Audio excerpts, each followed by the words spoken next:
السلام عليكم، مرحبا بكم معايا في هذا الفيديو. غنشارك معكم اشنو نقدروا نحصدوا من على السطح. اكد واحد الحصاد اللي بسيط ديال واحد الزراعه اللي كنحبوا نديروها على شكل هوايه وكنشاركوها معكم. فكاين هذا النوع من الطماطم اللي سميتو كوكتيل كليمونتين اللي كنت فايت اللي شاركته معكم.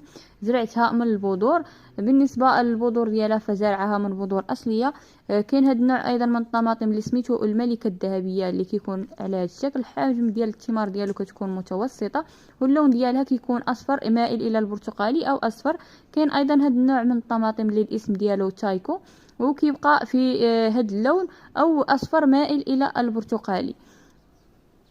وهاد الانواع من الطماطم فكاملين شاركت معكم المعلومات عليهم في الشورت.